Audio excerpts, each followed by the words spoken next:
คลิปนี้แชร์ประสบการณ์อีกแล้วเนาะนั่นก็คือผ่านไปอีกแล้วหนึ่งเนาะก็คือเราสามารถที่จะเปิดบล็อกได้โดยใช้อีบุ๊กนั่นแหละเนาะแล้วก็สำหรับการเฮ็ดอีบุ๊กก็บ่ได้ง่ายเนาะใช้เวลาประมาณ3-4มื้อเนาะคิดว่าบ่เหนือความสามารถที่จะจ่ายได้เนาะก็ทุกคนสามารถบ่ขอจะมีเวลาก็สามารถที่จะจ่ายในราคานี้โดยบ่มีปัญหาสำหรับตัวสำคัญในการ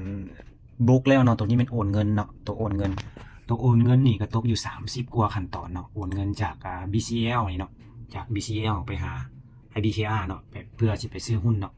ก็ได้เฮ็ดทุกขั้นตอนเนาะถือว่าสามารถสำเร็จได้เนาะเอามี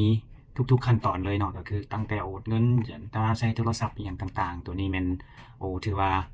ละเอียดที่สุดแล้วเนาะแล้วก็มีคำแนะนำสุดท้ายให้เนาะว่ารอท่าอนุมัติประมาณเท่าใดเนาะแล้วก็ครั้งต่อไปนี่มันจะใช้เวลาง่ายขึ้นเนาะแล้วก็แนะนำ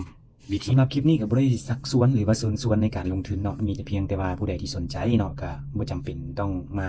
เอานำจานก็ได้เนาะหรือว่าเฮ็ดใจก็ได้เนาะเพราะว่าในคอร์สต่างๆก็มีเนาะเราสามารถพิมพ์เข้าไปได้เลยเนาะเรียนการลงทุนอิหยังเนาะเราแชตไปถามเขาเจ้าเลยเนาะเขาเจ้าก็จะมีคอร์สออนไลน์มีหยังให้แต่ว่าอันนี้เฮ็ดมาเพื่อสำหรับแก้ปัญหานี้โดยเฉพาะ1มาเงินน้อย2มาบ่มีเวลา3มาเฮ็ดด้วยตัวเองได้บ่เนาะเพราะว่ามันอิงใส่ตามความสะดวกของทุกคนเนาะสามารถเฮ็ดได้เดี๋ยว ถ้าว่าสนใจก็สามารถอินบ็อกซ์มาแล้วก็หรือว่าทักมา WhatsApp ได้เลยขอขอบใจ